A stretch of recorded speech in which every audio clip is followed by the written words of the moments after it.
The night Kira Thorne ran from her fated mate, she didn't know she was carrying his heir. She would learn that particular truth 6 weeks later, in a healer's tent on the wrong side of the Frostmark border, while her former pack was signing a treaty that made her disappearance look like treason instead of survival. But that was later. That night, with snow falling through the pines and her wolf silent in her chest for reasons no one had bothered to explain, Kira had run because staying meant accepting a bond with a man whose eyes had gone cold the moment he recognized her scent. Thane Corvain, Alpha Heir of the Silverclaw pack, her fated mate, according to the ancient pull that had slammed into both of them at the midwinter gathering. The man who had looked at her across the crowded hall, gone perfectly still, and then said 4 words that ended her life in the Thornwood pack. I reject this bond. Not quietly, not privately, in front of 6 allied packs, with his father, the Alpha Sovereign, standing 3 feet away, and Kira's own pack elders watching in horror, because Thane Corvain did not want a mate who couldn't shift. He had made that abundantly clear. He wanted someone strong, someone whole, someone who could stand beside him when he took his father's place and not be a liability the rival packs could exploit. Kira had wanted to disappear into the stone floor.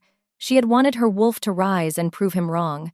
She had wanted, very desperately, to unhear the gasps from her packmates and the pitying looks from strangers who now knew exactly what she was worth to the future alpha of the most powerful pack in the Northern Territories. Instead, she had done the only thing that made sense. She had run. Not immediately.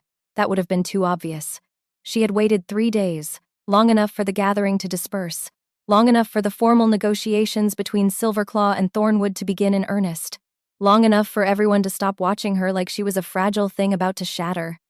Then she had packed 1 bag, left a note for her sister that said, "Only I'm sorry," and walked out of Thornwood Keep at dawn with 30 silver marks, a winter cloak, and absolutely no plan beyond anywhere that isn't here. She had made it 40 miles before the first snow started, 60 miles before her feet went numb, 80 miles before she realized someone was tracking her.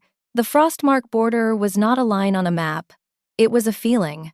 The air got colder, the trees grew thicker, the ground under her boots turned from packed earth to frozen stone, and the weight of packed territory pressed against her chest like a hand. Kira had never crossed a border alone before. Packless wolves who crossed into another territory without permission tended to have very short, very unpleasant encounters with border patrols. But packless wolves who stayed too close to the pack that rejected them tended to disappear into arranged marriages, servitude contracts, or shallow graves, depending on how much their former pack wanted to save face. Kira had chosen the border. She was still choosing it when the patrol found her. There were 3 of them, 2 men and a woman, all wearing the dark gray cloaks of Frostmark border guards, all wolves, all looking at her like she was either a threat or a very stupid mistake. The woman stepped forward first. She was older than Kira, maybe 40, with silver streaking through her dark hair and a scar cutting across her left eyebrow. Her voice was flat and professional. Name and pack. Kira's throat felt tight. Kira Thorne. No pack. The woman's eyes narrowed. You're Thornwood. I was.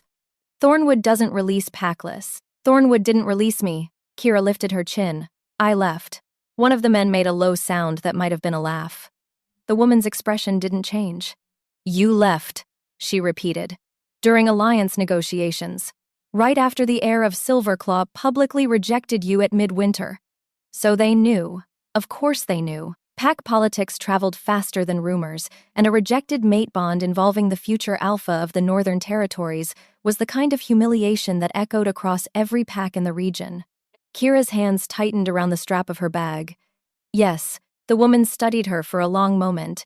Then she turned to the men. Bring her. Wait, Kira said. I'm not hostile.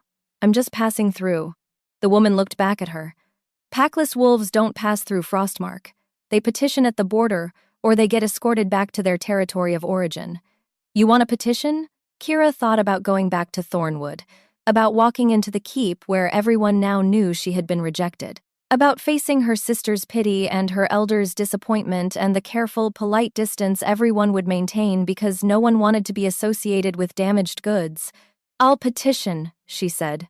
The border station was a squat stone building pressed against the mountainside, with smoke rising from a single chimney and narrow windows that looked like arrow slits. Inside, it was warmer than Kira expected, but not welcoming. A fire burned in the center hearth. Maps covered one wall. A desk sat near the back, cluttered with papers and a single oil lamp. Behind the desk sat a man Kira recognized from reputation alone. Darren Kale, beta commander of Frostmark's northern border. 45 years old, built like someone who had survived battles by being too stubborn to die, with gray eyes that missed absolutely nothing. He looked up when they entered, and his gaze went straight to Kira. "Thornwood?" he asked. The woman who had brought her nodded. "Says, she's packless." Darren's eyebrows rose slightly. "Packless during alliance season. That's ambitious." Kira didn't respond. She had learned very quickly that silence was safer than honesty when people were deciding what to do with you. Darren stood, walked around the desk, and stopped a few feet in front of her. He didn't smell like threat. That was the strange part. Most wolves in positions of authority carried dominance like a weapon. Darren just smelled like pine and cold air and something sharper underneath that Kira couldn't name. "You're the one Thane Corvain rejected," he said. It wasn't a question, but Kira answered anyway. "Yes." "Why did you run?" "Because staying wasn't an option. Thornwood would have arranged something for you. Thornwood would have arranged me into a contract marriage to smooth over the embarrassment." Kira met his eyes. "I didn't want to be arranged." Darren's mouth twitched. Not quite a smile.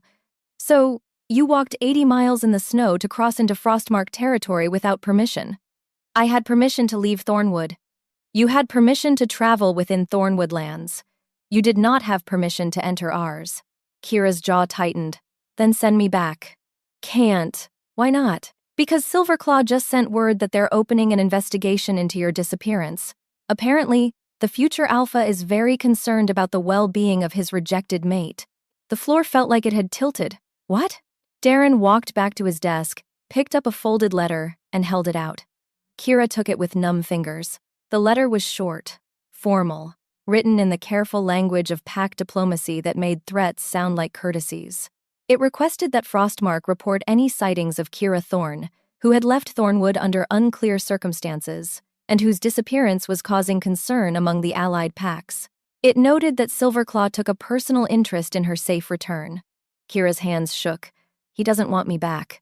"No," Darren agreed, "but he wants to control where you go." That was worse somehow. The rejection she could understand. The continued control felt like cruelty. "What happens now?" she asked. Darren leaned against his desk. "Now you tell me why Thane Corvain would publicly reject you and then immediately start tracking your movements." Kira didn't have an answer for that. She had spent the last week assuming Thane wanted nothing to do with her. The idea that he was watching her, even from a distance, made her skin crawl. "I don't know," she said. Darren studied her for a long moment. Then he said, "You felt the bond." It wasn't a question this time either. Kira's throat went tight. "Yes." "And he felt it." "Yes." "But he rejected it publicly before the bond could settle." Kira nodded. She didn't trust her voice. Darren exhaled slowly through his nose. "That's going to cause problems." "I know." "No," he said. "I don't think you do." He gestured to one of the border guards. "Bring Marin." The woman left. Kira stood in the center of the room, cold and exhausted, and trying very hard not to think about the fact that Thane Corvain was apparently looking for her. When the door opened again, a different woman entered. She was younger than the first guard, maybe 30, with auburn hair pulled back in a braid and warm brown eyes that immediately locked onto Kira, with the focused attention of someone trained to see problems before they became disasters. "Marin," Darren said. "I need you to examine her." Marin's eyes widened slightly. Then she looked at Kira, and understanding moved across her face. "When was midwinter?" she asked. 6 weeks ago, Kira said. Marin crossed the room, stopped in front of Kira, and said, very gently, "Have you noticed any changes since then?" Kira's mind went blank. What kind of changes? Nausea, fatigue, sensitivity to scents. "I've been walking for a week," Kira said. "I'm tired and I haven't eaten much." Marin's expression softened. "That's not what I'm asking." And Kira understood. The realization hit like cold water. Her hands went to her stomach before she could stop them. "No," she whispered. Marin's voice stayed gentle. When was your last cycle? Kira tried to remember. The last month had been a blur of humiliation and planning and walking through snow until her feet bled. She had been so focused on leaving that she hadn't noticed other things, hadn't paid attention to the way her body felt different, hadn't questioned the exhaustion that went deeper than physical tiredness. I don't know, she said. 7 weeks? Marin asked. 8? Kira's knees felt weak. I need to sit down. Marin guided her to a chair near the fire. Darren stayed by his desk, his expression unreadable. The border guard who had brought Kira in stood near the door, her hand resting on her belt. Marin knelt in front of Kira. I need to examine you properly. Is that acceptable? Kira nodded. She didn't trust her voice. The examination was quick and professional. Marin pressed gentle fingers against Kira's abdomen, checked her pulse, looked at her eyes and the color of her skin. Then she sat back and said the words Kira had known were coming but still wasn't ready to hear. You're pregnant. The room went very quiet. Kira stared at Marin's face and tried to make the sentence make sense. Pregnant. Carrying a child. Carrying Thane Corvain's child, conceived during a mate bond that had snapped between them so powerfully that night that neither of them had been able to think clearly. Before the rejection, before the humiliation, before everything had fallen apart. How far? She heard herself ask. 6 weeks, maybe 7. 6 weeks, the exact amount of time since midwinter, since the night she and Thane had felt the bond ignite and had given into it before either of them understood what it meant. Before he had realized she couldn't shift, before he had decided she wasn't worth keeping. Darren's voice came from across the room. Does he know? Kira looked up. No. Are you certain? I didn't know, Kira said. How could he? Marin stood slowly. A bonded mate can sometimes sense changes in their partner, especially if the bond was strong. He rejected the bond, Kira said. He rejected you, Marin corrected. The bond doesn't care about rejection. It exists until it's formally severed, and severing a mate bond requires a ritual that neither of you have completed. Kira's stomach twisted. So the bond is still active. Partially, Marin said, which means he might feel something. Not enough to know what it is, but enough to make him uneasy. Enough to want to know where you are.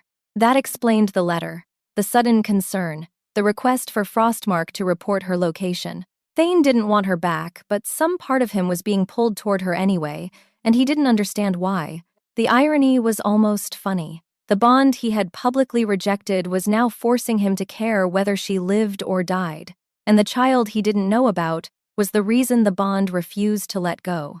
Darren was watching her with the expression of a man calculating problems. Silverclaw is going to push for your return. I won't go back, Kira said. They won't ask, they'll demand. And if Frostmark refuses, it becomes a political incident. Then make it an incident. Darren's eyebrows rose. You don't want protection? I want to disappear, Kira said. Send word that you haven't found me. Let them think I died in the snow or crossed into neutral territory. Let them forget I exist. Marin made a soft sound. That won't work. Why not? Because if Thane suspects you're carrying his heir, he won't stop looking. And if Silverclaw finds out you're here and pregnant, they'll tear apart 3 territories to claim the child. Kira's hands tightened around the arms of the chair. The child isn't Silverclaw's. Legally, Darren said, a child conceived during an active mate bond belongs to the Alpha's pack, even if the mate was rejected. That's not fair. No, he agreed, but it is law. Kira looked between them. Marin's expression was sympathetic. Darren's was calculating. The border guard near the door had gone very still. What are my options? Kira asked. Darren was quiet for a moment. Then he said, Frostmark can grant you temporary asylum, but only if you're willing to trade something for it. I don't have anything to trade. You have information. Kira's stomach dropped. About Thornwood? About Silverclaw, Darren said. Specifically, about Thane Corvain. You spent time with him at midwinter. You felt the bond. You know things about him that no one else in Frostmark knows. You want me to spy. I want you to survive, Darren corrected. And survival in Frostmark means being useful. It was a trap.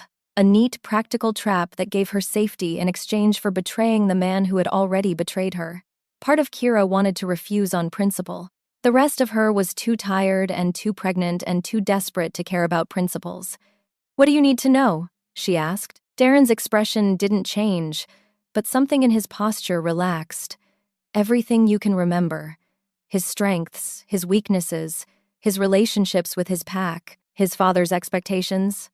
Anything that might tell us why he rejected you publicly instead of handling it privately. Kira took a slow breath. He was afraid. Of what? Of looking weak. His father has been grooming him to take over Silverclaw for years. Every decision Thane makes is measured against whether it makes him look strong or vulnerable. A mate who can't shift makes him look vulnerable. But he felt the bond, Marin said. He felt it, Kira confirmed. And he hated it. I could see it in his face. The bond chose me, and he didn't want to want me, so he rejected me before anyone could see how much the bond affected him. Darren leaned against his desk. What else?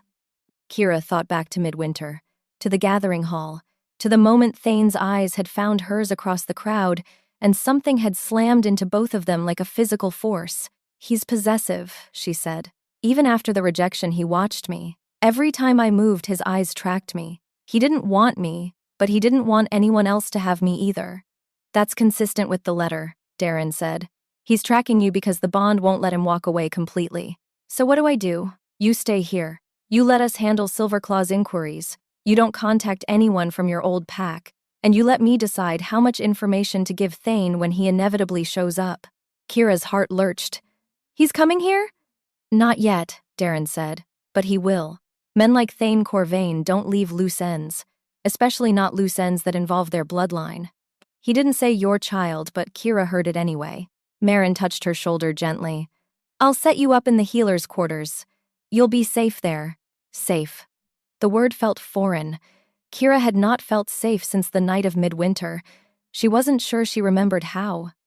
But she nodded anyway, because the alternative was walking back into the snow with nowhere to go, and a child growing inside her that she hadn't chosen but couldn't bring herself to regret. The healer's quarters were attached to the border station, accessible through a narrow corridor that smelled of herbs and clean linen. Marin showed Kira to a small room with a bed, a wash basin, and a window that looked out over the forest. It was sparse but warm, and after a week of sleeping on frozen ground, it felt like luxury. Rest, Marin said. I'll bring food in an hour. Kira sat on the edge of the bed after Marin left and pressed both hands to her stomach. 6 weeks, maybe 7. A child. Thane's child. The heir to Silverclaw, carried by a woman with no pack and no wolf. She should have been terrified. She was terrified. But underneath the fear was something else. Something fierce and protective that had nothing to do with logic. This child was hers. Not Silverclaw's, not Thane's, hers.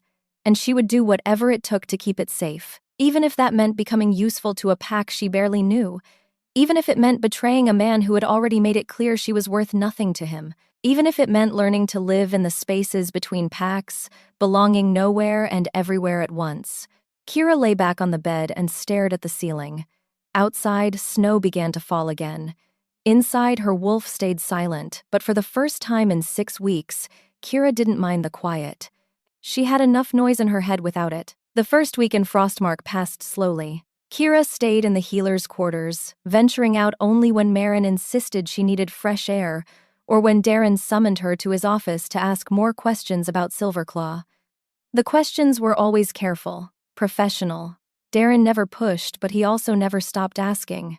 Kira told him what she could. Details about Thane's training, his relationship with his father, the structure of Silverclaw's inner council, the politics that governed every decision the pack made. It felt like betrayal, even though Thane had betrayed her first, even though he had made it clear she meant nothing to him, even though the child she carried was something he would probably demand she give up the moment he found out it existed. Kira reminded herself of that every time guilt tried to crawl up her throat. On the 8th day, Marin brought news that made Kira's hands go cold. Silverclaw sent another letter, Marin said. They're requesting a formal meeting with Frostmark's Alpha to discuss the alliance. They say they want to strengthen ties between the packs. Kira set down the tea she had been drinking. They're looking for me. Probably, Marin admitted. Darren thinks Thane convinced his father that finding you is a matter of pack security. They're using the alliance as an excuse to get access to Frostmark's territory. Will your Alpha agree? He already did. The meeting is in 3 days. Kira's stomach dropped. Here? No. At Winterhold. Frostmark's central keep. It's 2 days' travel from here. Will Thane be there? Marin's expression answered before her words did. He's leading the delegation. Of course he was, because Thane Corvain never let anyone else handle things that mattered to him. And apparently Kira still mattered, even if only as a problem that needed solving. What do I do? Kira asked. Darren wants you to come to Winterhold. Why? Because hiding you makes you look like a secret Frostmark is protecting. Bringing you along makes you look like a guest who chose to stay. Kira almost laughed. Thane will know I didn't choose this. Let him think what he wants. What matters is what Frostmark's Alpha thinks. And right now, Alpha Heir is very interested in meeting the woman Silverclaw is so desperate to find. That sounded like a threat and a promise wrapped together. Kira wasn't sure which part scared her more. When do we leave? She asked. Tomorrow at dawn. Kira nodded. She had run from Thornwood with 1 bag and 30 silver marks. Now she was being escorted to the heart of Frostmark territory to face the man who had rejected her in front of 6 packs. If there was poetry in that, Kira couldn't find it. The journey to Winterhold took 2 days. Just as Marin had said, they traveled with a small escort. Darren, Marin, 2 border guards, and Kira, who rode in a wagon because Marin insisted she needed to conserve her strength. The landscape changed as they moved deeper into Frostmark territory. The trees grew denser. The air got colder. The mountains rose higher around them, sharp and white against a gray sky. Kira had never been this far from Thornwood. She had never seen territory that felt this wild, this untamed. Frostmark was older than the other packs. Its borders had held for centuries, carved into land that didn't yield easily to anyone. She understood why Silverclaw wanted an alliance. Frostmark controlled the northern routes, the mountain passes, the trade roads that connected the territories to the lands beyond. An alliance with Frostmark meant security. Breaking an alliance with Frostmark meant isolation. Politics, Kira had learned, was just another word for survival. Winterhold appeared on the 2nd day, rising out of the mountains like something carved from the stone itself. It wasn't a keep in the way Thornwood had been a keep. It was a fortress, tall walls, narrow gates, guard towers that watched the approaches from every angle. Darren saw her looking. Impressive, isn't it? Terrifying, Kira said. He smiled. That's the point. They entered through the main gate, past guards who watched the wagon with sharp eyes, and into a courtyard where stable hands took the horses and servants appeared to unload supplies. Everything moved with practiced efficiency, no wasted motion, no hesitation. Frostmark, Kira thought, did not tolerate weakness. Marin helped her down from the wagon. Nervous? Should I be? Alpha Heir doesn't bite. Usually. That was not as reassuring as Marin probably intended. They were shown to quarters in the east wing. Kira's room was larger than the healer's space at the border station, with a proper fireplace, thick rugs, and windows that looked out over the forest. It was also, she noticed, directly across from Darren's room, and 2 doors down from Marin's. She was being watched. Protected, maybe, but definitely watched. A servant brought food. Kira tried to eat, managed half, and gave up when her stomach rebelled. The pregnancy was making everything taste wrong. Marin had said that would pass. Kira hoped she was right. There was a knock at her door near sunset. Kira opened it to find Darren standing in the corridor, dressed in formal dark gray with Frostmark's crest on his shoulder. Alpha Heir wants to meet you, he said. Kira's hands tightened around the edge of the door. Now? Before Silverclaw arrives tomorrow, he wants to hear your story directly. What should I tell him? The truth, Darren said. He values honesty more than diplomacy. That was either very good or very bad. Kira couldn't decide which. She followed Darren through the corridors of Winterhold. The keep was colder than Thornwood had been, but it felt more honest somehow. No decorative tapestries, no polished stone. Just function and strength, built to last through winters that would break lesser structures. They stopped outside a heavy wooden door. Darren knocked twice. Enter, a voice called from inside. Darren pushed the door open and gestured for Kira to go first. The room beyond was not what she expected. No throne, no formal audience hall. Just a large study with bookshelves lining 2 walls, a fire burning in a stone hearth, and a desk covered in maps and correspondence. Behind the desk sat a man who looked like he had been carved from the same stone as his keep. Alpha Heir was in his 50s, broad-shouldered and gray-haired, with a face that had weathered too many winters to bother with softness. His eyes were pale blue, sharp, and missed nothing. He looked at Kira the way Darren had looked at her, calculating, assessing, deciding what she was worth. "Kira Thorne," he said. His voice was deep and rough, like gravel under snow. "Sit." Kira sat in the chair across from his desk. Darren remained standing near the door. Varen leaned back in his chair. "Darren tells me you're pregnant with Silverclaw's heir." Kira's breath caught. She hadn't expected him to be that direct. "Yes," she said. "And Thane Corvain doesn't know." "No, but he's looking for you anyway." "Yes." Varen studied her for a long moment. Then he said, "Why did you run?" Kira had told this story to Darren. She had lived it in her head 1,000 times since midwinter. But saying it out loud to an alpha she didn't know, in a keep that wasn't hers, felt different. "Because he rejected me," she said, publicly, in front of 6 packs, and I knew if I stayed in Thornwood, they would arrange me into a marriage or a contract to save face. I didn't want to be arranged. "So you walked 80 miles in the snow." "Yes. That takes a certain kind of courage. Or stupidity." Kira lifted her chin. "I've been called both." Varen's mouth twitched. Not quite a smile.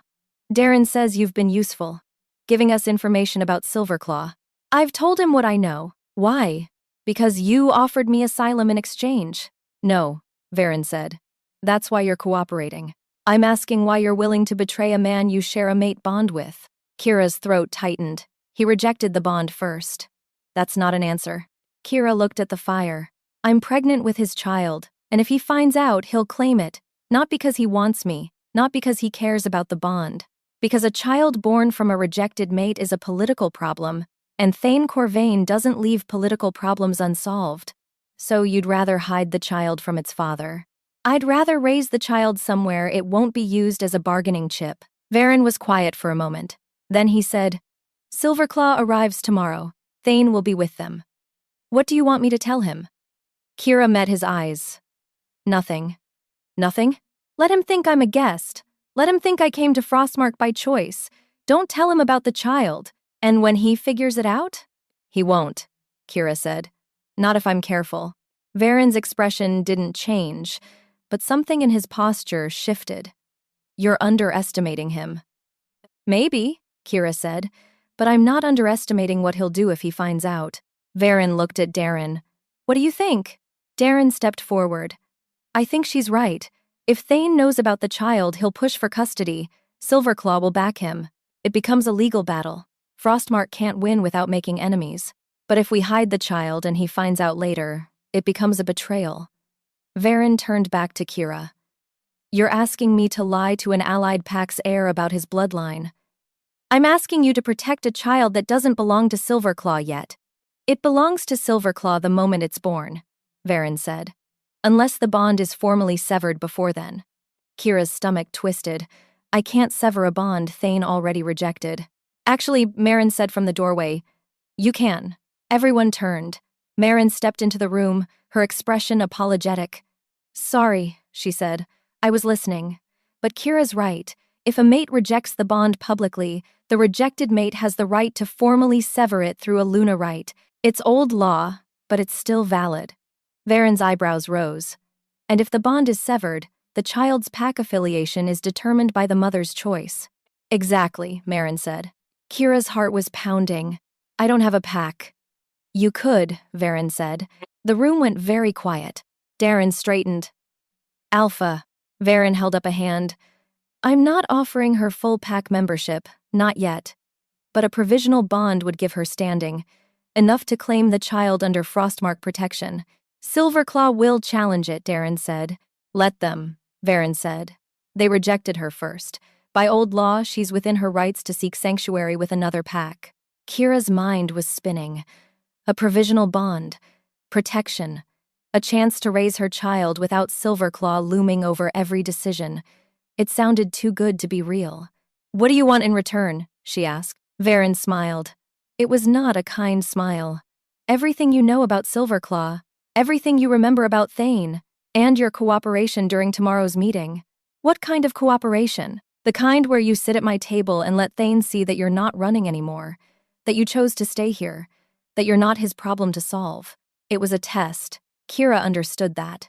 Varen wanted to see if she was strong enough to face the man who had rejected her, wanted to see if she would break under the weight of Thane's attention. She thought about the child growing inside her, about the life she wanted to give it, about the fact that running had only gotten her this far, and eventually, she would have to stop running and stand her ground. "I'll do it," she said. Varen nodded. "Then tomorrow, you become Frostmark's problem, and Silverclaw can choke on it." The night before Silverclaw arrived, Kira couldn't sleep. She lay in her bed in the east wing of Winterhold and stared at the ceiling while her mind replayed every moment of midwinter. The way Thane's eyes had found hers. The way the bond had slammed between them like lightning. The way his expression had shifted from shock to horror to cold rejection in the space of 3 heartbeats. She had loved him for exactly 1 hour. That was all the bond had given her before it shattered.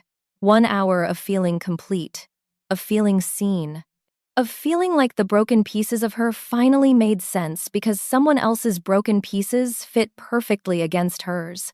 Then he had looked at her in front of everyone and said, "I reject this bond." And she had learned that mate bonds didn't fix people. They just made it hurt more when someone walked away. Kira pressed a hand to her stomach. 6 weeks. Maybe 7. A child who would never know its father wanted nothing to do with the woman who carried it. She wasn't sure which was crueler, the rejection or the fact that part of her still ached for a man who had proven he didn't want her. Dawn came too quickly. Marin knocked on Kira's door before sunrise. "Silverclaw will be here by midday. Alpha Varen wants you in formal clothing." Kira blinked. "I don't have formal clothing. I brought something."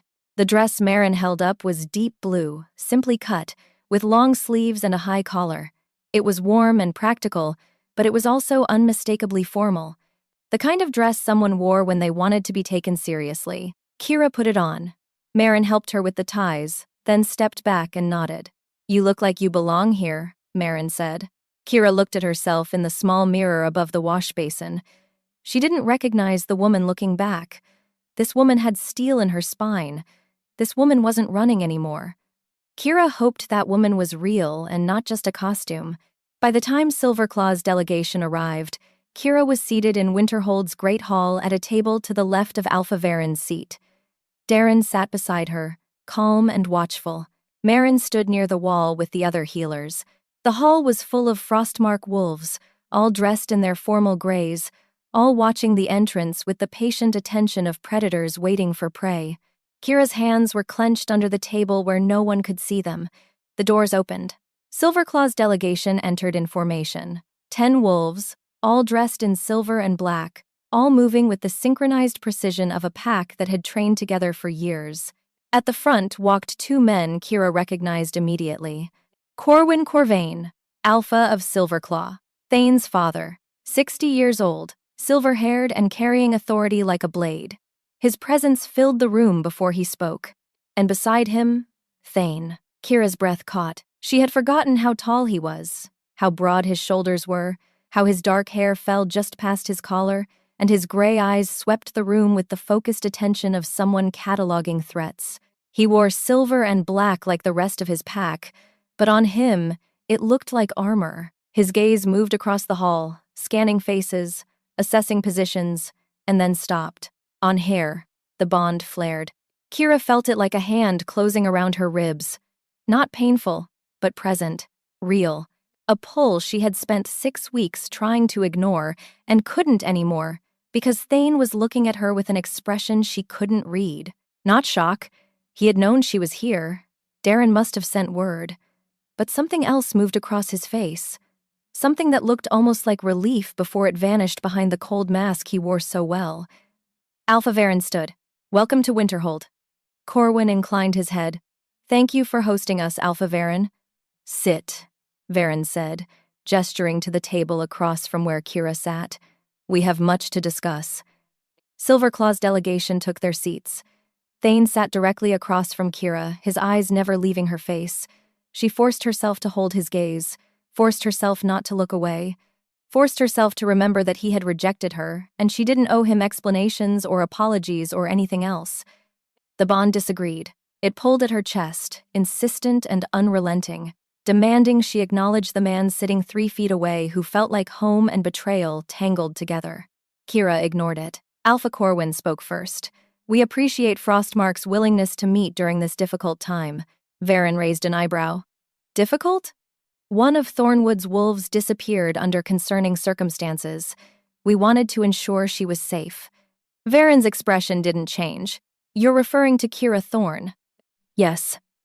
"She's sitting at my table." Corwin's gaze shifted to Kira. "So I see." There was a long pause. Thane's jaw was tight. His hands rested flat on the table, but Kira could see the tension in his shoulders. "Miss Thorne came to Frostmark seeking asylum," Varen said.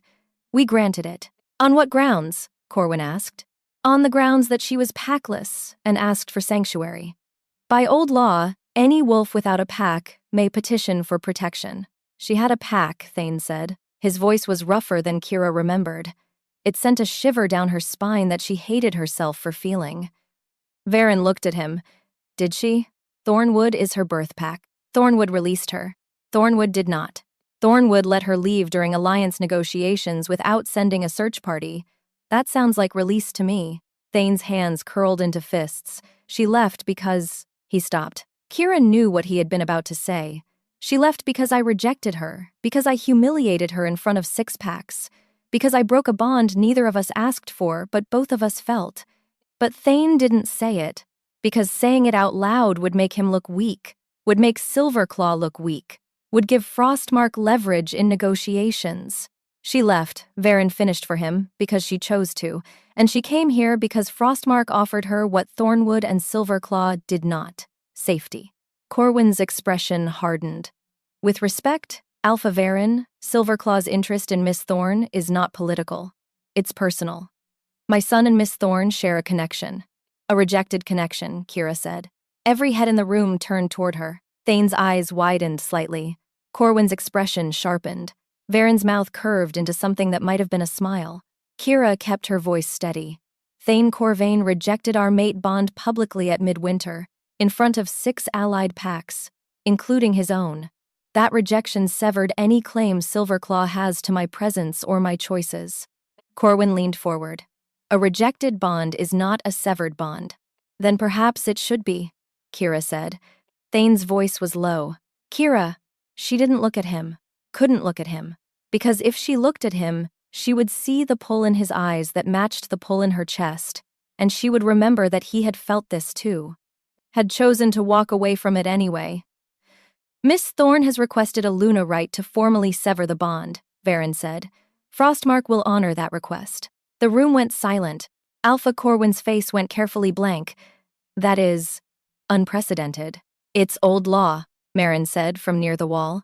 "A rejected mate has the right to sever the bond through Luna right if the rejecting mate does not formally dissolve it within 2 moon cycles." "The bond was rejected 6 weeks ago," Varen said. "Thane Corvain has made no move to formally dissolve it. Therefore, by law, Kira Thorne may sever it herself." Thane stood abruptly. His chair scraped against stone. "No." Kira's heart lurched. Thane's eyes were fixed on her now, burning with something she couldn't name. "You can't sever the bond." "Why not?" she asked. "Because—" He stopped again. "Because why? Because he wanted to keep the bond active even though he didn't want her? Because the pull was driving him insane and he needed it to stop but couldn't bring himself to let it go? Because somewhere beneath the rejection and the politics and the pride, he regretted walking away? Kira didn't know. She wasn't sure Thane knew either. "Because it's not that simple," he finished. "It is that simple," Kira said. "You rejected me. I'm severing the bond. That's how this works. You don't understand what you're doing." "I understand perfectly." Thane took a step toward the table. Darren stood, his hand moving to his belt.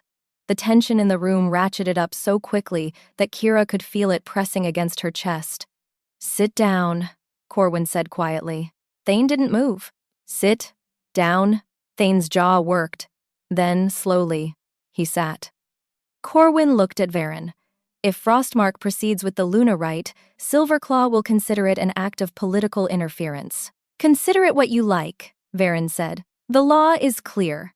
The law, Corwin said, was written before packs relied on alliances to survive. Breaking a mate bond between allied packs creates instability. Then perhaps Silverclaw should have considered that before publicly rejecting the bond. Corwin's eyes narrowed. You're protecting her. I'm upholding the law. You're harboring a woman carrying my son's heir. The words landed in the center of the room like a stone dropping into still water. Kira's blood went cold. Varen's expression didn't change, but his gaze cut to Kira. Darren went very still. Marin's hand flew to her mouth. And Thane looked at Kira with an expression that was equal parts shock and something that looked horribly like hope.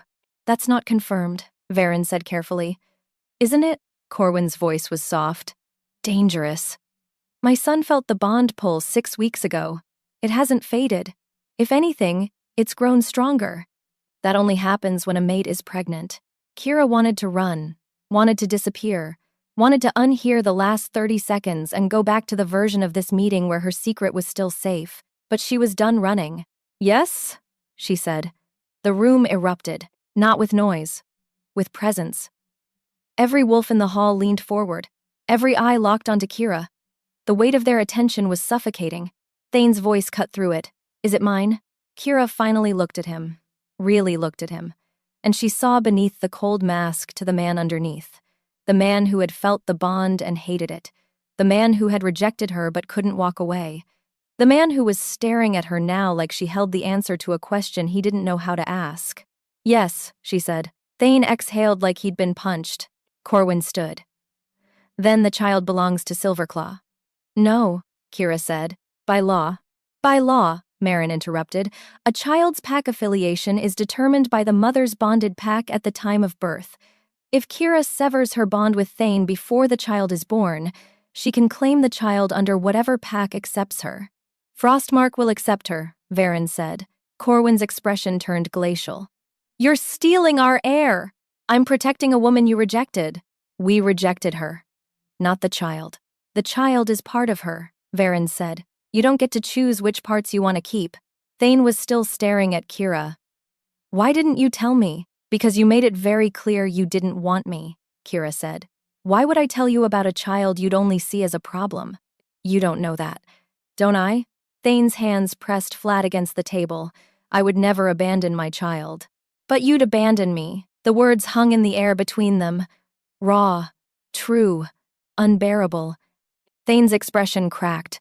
Not completely, just enough for Kira to see the guilt underneath, the regret, the horrible awareness that he had destroyed something he couldn't fix. I made a mistake, he said quietly.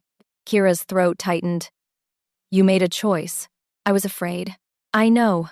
I didn't want to look weak. I know that too. I didn't mean to hurt you. Kira's laugh was bitter. Then you should have tried harder. Thane flinched.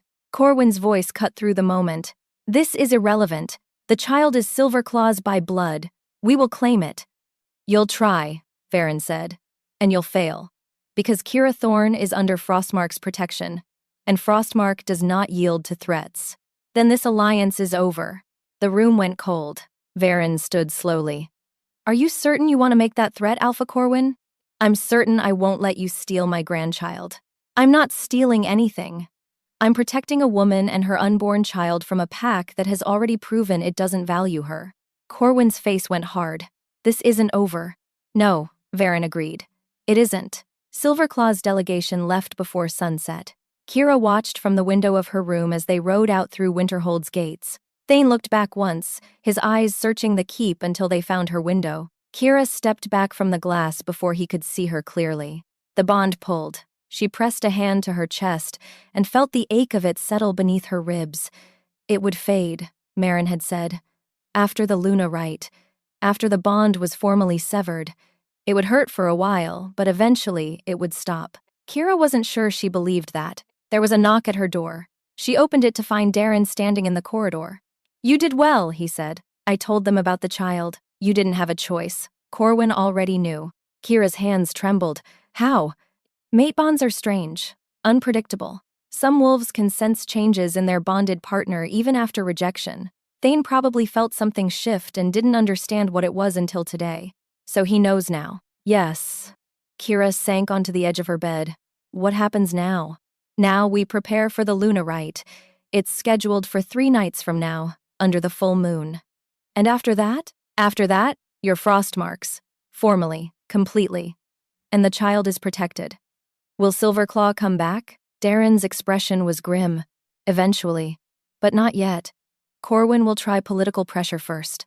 He'll call in favors, push other packs to question Frostmark's decision, make this as uncomfortable as possible for Alpha Heir. I'm causing problems for your pack. You're causing problems for Silverclaw, Darren corrected. There's a difference. Kira wasn't sure she saw one.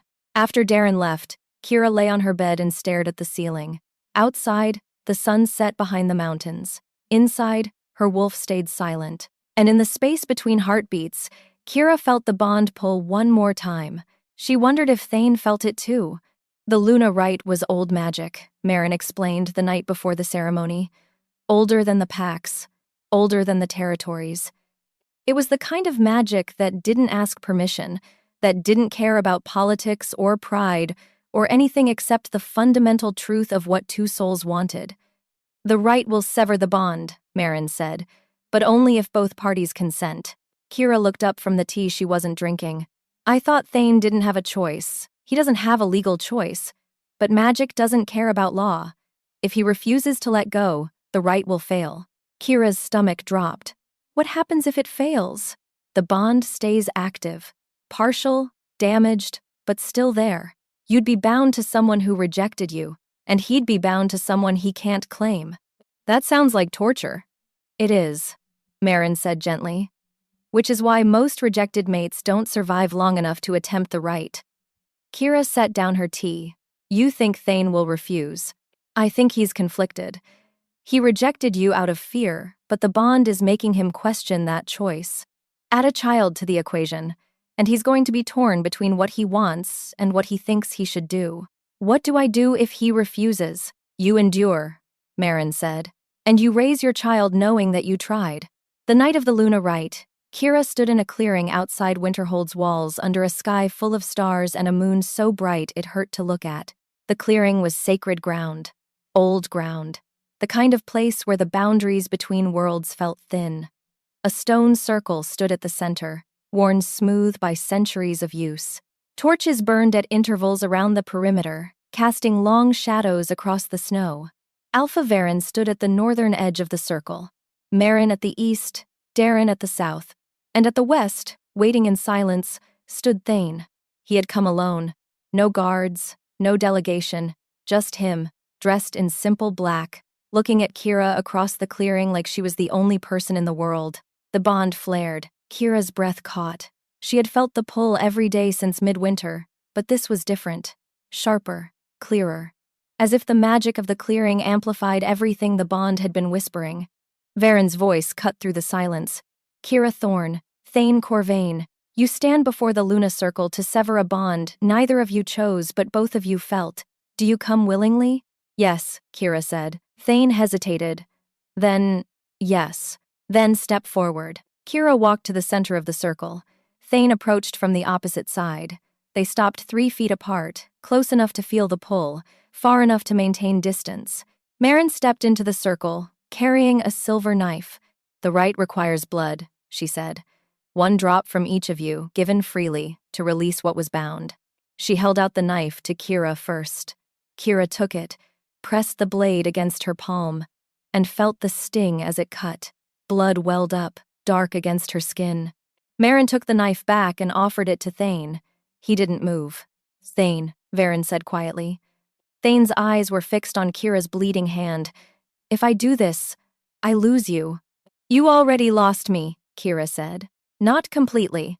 Completely enough. Thane looked at her, and Kira saw the war happening behind his eyes. The bond pulling him toward her, his pride pulling him away. Fear and regret tangled together into something that looked like pain. I didn't want you, he said. Kira's throat tightened. I know. I thought rejecting the bond would make it stop. Did it? No. The word was raw. Honest. More vulnerable than anything else he had said since midwinter. Kira took a slow breath. Then let it stop now. Thane reached for the knife. His hand shook. He pressed the blade to his palm and cut. Blood welled up to match hers. Marin held out a silver bowl. Place your hands over the bowl. Let the blood fall together. Kira and Thane both extended their hands. Their blood dripped into the bowl, mixing, darkening. The bond pulled so hard that Kira felt it in her bones. Marin began the chant. Old words in a language Kira didn't know but felt in her chest. The air around them thickened. The torches flared. The moon seemed to brighten. And then the bond started to unravel. It didn't break cleanly. It frayed, slowly, painfully, like a rope being unwound thread by thread. Kira felt every pull, every separation, every piece of connection that had tied her to Thane falling away. Across from her, Thane's face went white, his jaw clenched, his hand curled into a fist around the bleeding cut.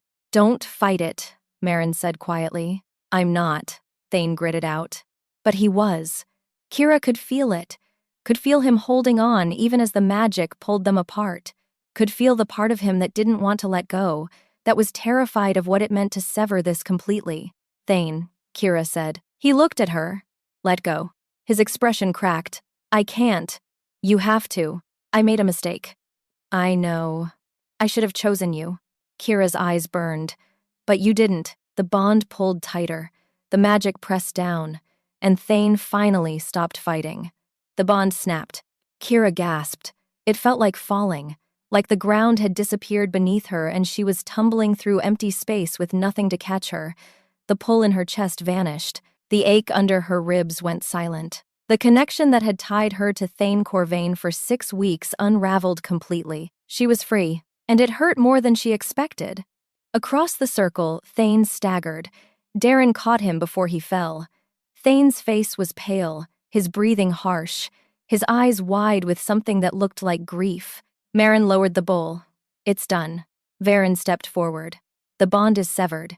Kira Thorne is released from all claims. Thane Corvain is released from all obligations. What was bound is now separate." Kira's legs felt weak. She pressed a hand to her stomach, felt the solid presence of the child growing there, and reminded herself why she had done this. For safety. For freedom. For a future that wasn't tied to a man who couldn't love her. Thane was still staring at her. "Kira," she shook her head. "It's done." "I know, but—" "It's done," she repeated. Firmer this time. Thane's mouth closed. He looked like he wanted to argue. Looked like he wanted to cross the circle and take back everything he had said at midwinter. But Darren's hand was on his shoulder, and Varen was watching him with the expression of a man waiting for an excuse, and Kira was looking at him with eyes that had already moved on. "Go home," Kira said quietly. Thane's jaw tightened. Then he turned and walked out of the clearing without looking back. Kira watched him go. Felt the absence where the bond used to pull. Felt the strange, terrible relief of being free and alone at the same time. Marin touched her arm gently. "Are you all right?" Kira nodded. She wasn't sure it was true, but it was the only answer she had. Winter passed slowly after that. Kira stayed in Winterhold. She was given a permanent room in the East Wing and a position assisting Frostmark's record keepers. It was quiet work, careful work. The kind of work that let her mind rest while her body adjusted to pregnancy and freedom and the absence of a bond she had never wanted but had learned to live with. The child grew. Marin monitored her carefully, reporting that everything was progressing normally. Kira's stomach rounded. Her wolf stayed silent, but the child moved inside her.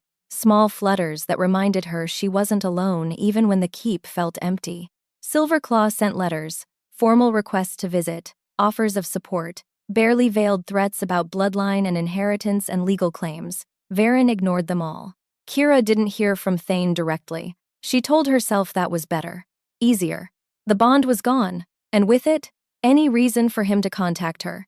He had his life in Silverclaw. She had hers in Frostmark. The child would be born under Frostmark's protection, and that was all that mattered. She almost believed it. Spring came late to the mountains. The snow melted slowly, revealing green beneath. The trees budded, the rivers thawed, and Kira's pregnancy entered its final months. Marin said the child would come in early summer. Kira tried to prepare. She gathered supplies, arranged her room, and learned everything Marin could teach her about childbirth. But nothing prepared her for the moment. Darren knocked on her door one evening in late spring and said, "There's someone here to see you." Kira set down the blanket she had been folding. Who? Darren's expression was carefully neutral. Thane Corvain. Kira's heart lurched. What? He arrived an hour ago. Alone. Asked to speak with you. Does Varen know? Yes, he's allowing it. But only if you agree. Kira pressed a hand to her stomach. The child shifted, as if sensing her distress. Why is he here? He didn't say. But Kira. Darren paused. He looks like he hasn't slept in months. Kira closed her eyes. Where is he? The courtyard. She found him standing near the eastern wall, staring out at the forest. He had his back to her, but she would have recognized him anywhere. Same broad shoulders, same dark hair, same presence that made the air feel heavier. Thane, she said. He turned. Darren had been right. Thane looked exhausted. There were shadows under his eyes, and his face had lost some of the sharp edges that had made him look untouchable.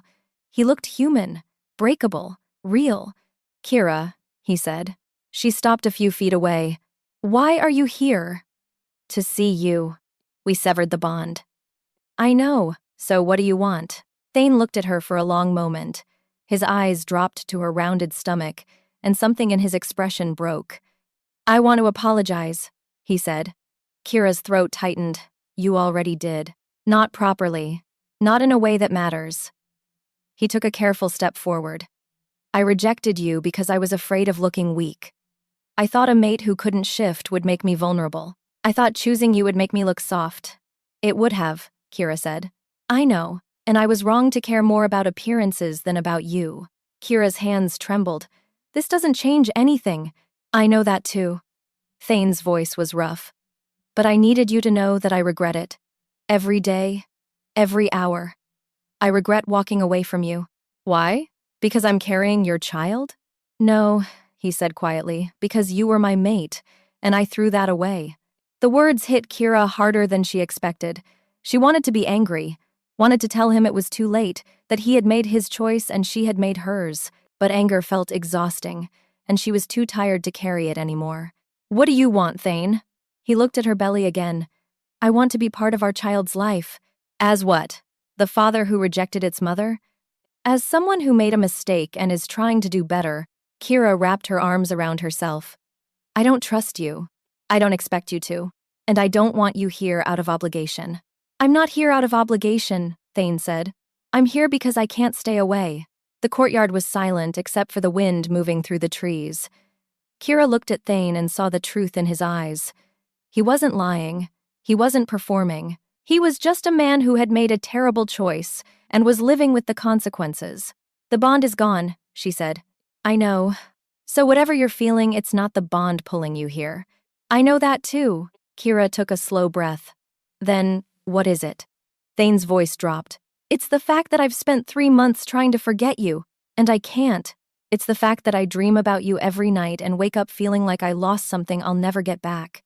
It's the fact that I stood in that clearing and watched the bond break, and the only thing I wanted was to stop it. But you didn't, Kira said. No, he agreed, because you asked me to let go, and I owed you that much. Kira's eyes burned. She pressed a hand to her stomach, felt the child move, and made a decision that was probably stupid, but felt necessary. You can visit, she said, once a week, in the common areas, with supervision. Thane's expression shifted. Hope, fragile and uncertain, bloomed across his face. Really? For the child, Kira clarified. Not for you. I understand.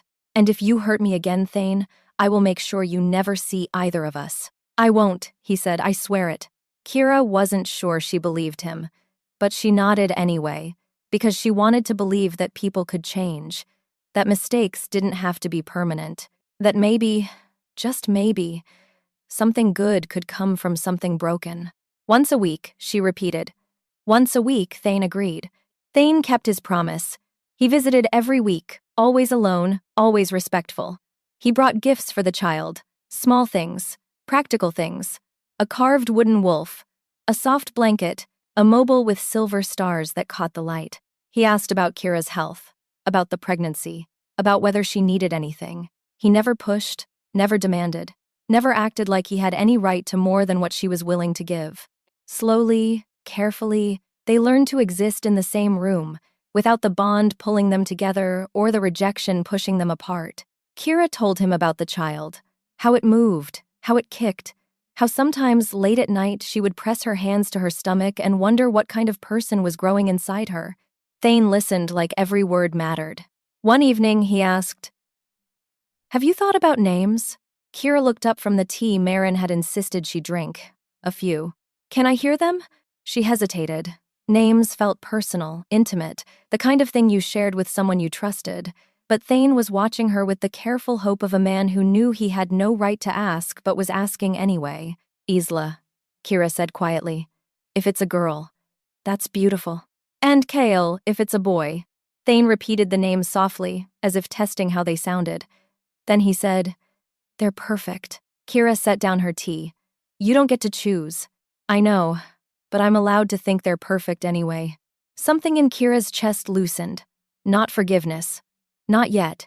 But something close to it. A softening. A willingness to let Thane earn his way back into her life, not through grand gestures or apologies, but through showing up, week after week, present, patient, trying. When the labor started, it was the middle of the night. Kira woke to pain, sharp and insistent, and called for Marin before her mind fully processed what was happening. Marin came quickly. She examined Kira, her expression calm but focused, and said, "It's time." The next hours blurred together. Pain. Breathing. Marin's voice guiding her through contractions. The sound of her own voice, raw and desperate, begging for it to be over. And then, finally, a cry. Kira opened her eyes to see Marin holding a small, red-faced child wrapped in a clean cloth. "It's a girl," Marin said, her voice thick with emotion. "Isla." Kira held out her arms, and Marin placed the baby against her chest. She was so small, so perfect. Dark hair, pale skin, and eyes that blinked open just long enough for Kira to see they were gray, like Thane's. Kira's eyes burned. "Hello, Isla." The baby made a soft sound. Kira pressed a kiss to her forehead and felt something inside her that had been broken for months finally settle into place. She had run from Thornwood with nothing. She had crossed into Frostmark with no plan. She had faced rejection and betrayal and loss. But she had also found sanctuary, found protection, found the strength to build a life for her child that wasn't dictated by pack politics or mate bonds or anyone's expectations. And now, holding her daughter in a room that smelled of herbs and clean linen, Kira understood that she had done exactly what she needed to do. The door opened quietly. Kira looked up to see Darren standing in the doorway. "There's someone outside asking to see you," he said. "I told him to wait until you were ready." Kira didn't need to ask who. Let him in. Thane entered carefully, like he was stepping into sacred space. His eyes found Kira first, then dropped to the baby in her arms. His expression did something complicated. Grief, awe, love, regret, all tangled together into something too big for words. "She's here," he said quietly. "Yes." Is she all right?" "She's perfect." Thane crossed the room slowly. He stopped at the edge of the bed, his hands clenched at his sides, his eyes fixed on the baby. "Can I?" he asked. Kira nodded. Thane reached out with shaking hands, and Kira carefully placed Isla in his arms. He held her like she was made of glass, his expression breaking completely as he looked down at his daughter. "Isla," he whispered. The baby shifted in his arms, her tiny hand curling against his chest. Thane's breath caught. One tear slid down his cheek, and he didn't bother wiping it away. "I'm sorry," he said, not to Kira, to Isla. "I'm sorry I wasn't here from the beginning. I'm sorry I made your mother run. I'm sorry I was too afraid to choose her when it mattered." Kira's throat tightened. "But I'm here now," Thane continued. "And I'm not leaving. I'm going to spend the rest of my life proving that I can be the father you deserve. Even if your mother never forgives me. Even if I don't deserve forgiveness, I'm going to try." He looked up at Kira, his eyes red. "If you'll let me." Kira looked at the man holding her daughter. The man who had rejected her. The man who had spent 3 months trying to make amends. The man who was crying over a child he had never planned to have with a woman he had been too afraid to keep. She thought about forgiveness, about second chances, about the fact that people were allowed to grow and change and become better than they had been. "You can stay," she said quietly. Thane's face crumpled. Thank you. Kira didn't say you're welcome. She wasn't sure she would ever feel that generous. But she watched Thane hold their daughter, and she thought that maybe, just maybe, this was enough. Months passed. Ela grew. Thane visited every day now, with Kira's permission. He learned how to change diapers, how to soothe her when she cried, how to rock her to sleep. He was patient, gentle, present in a way Kira hadn't expected. They didn't talk about the bond.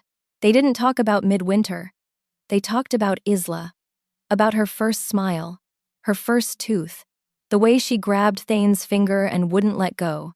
Slowly, the space between them started to feel less like a wound and more like a scar, something that had healed wrong but was healing. One evening, when Isla was 6 months old and asleep in her cradle, Thane sat across from Kira in her room and said, I want to ask you something. Kira set down the blanket she'd been mending. What? Would you ever consider giving me another chance? Kira's breath caught. As what? As your mate. The word hung in the air between them. Mate, not bonded mate. The bond was gone.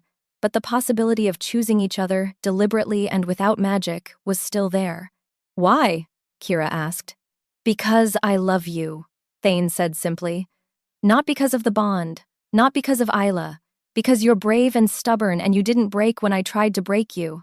Because you ran 80 miles in the snow rather than let anyone control your life. Because you're raising our daughter in a pack that isn't yours and making it work anyway. Kira's eyes burned. You rejected me. I know. You humiliated me. I know. You made me feel like I wasn't enough. I know, Thane said, his voice rough. And I will regret that for the rest of my life. But I'm asking anyway, because I want to spend the rest of my life proving that you are enough, that you've always been enough, that I was the one who wasn't ready.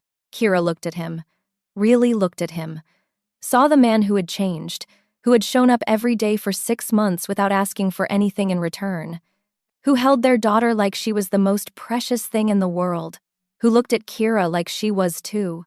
I don't trust you yet, she said. I'll earn it. It's going to take time. I have time. Kira took a slow breath. Then ask me again in a year. Thane's expression shifted. Not disappointment, understanding. A year, he agreed. A year passed. Isla learned to walk. Thane moved to Winterhold permanently, taking a position as liaison between Silverclaw and Frostmark. He lived in the guest wing and visited Kira every day. Sometimes with Isla, sometimes just to talk. Always respectful. Always patient. Kira watched him become a father, watched him build a life that revolved around their daughter, watched him earn the trust she had said he needed to earn. And slowly, carefully, she started to let him back in. Not because of the bond was gone, but because Thane had proven, day after day, that he was willing to fight for her. Not with grand gestures or apologies, with presence, with consistency, with love that didn't demand anything in return. On the anniversary of the night he had asked for a second chance, Thane found Kira in the courtyard where they had first spoken after the Luna rite. It's been a year, he said. Kira looked at him. It has. Can I ask again? Kira smiled. Small. Real. The first smile she had given him in months that felt like it meant something.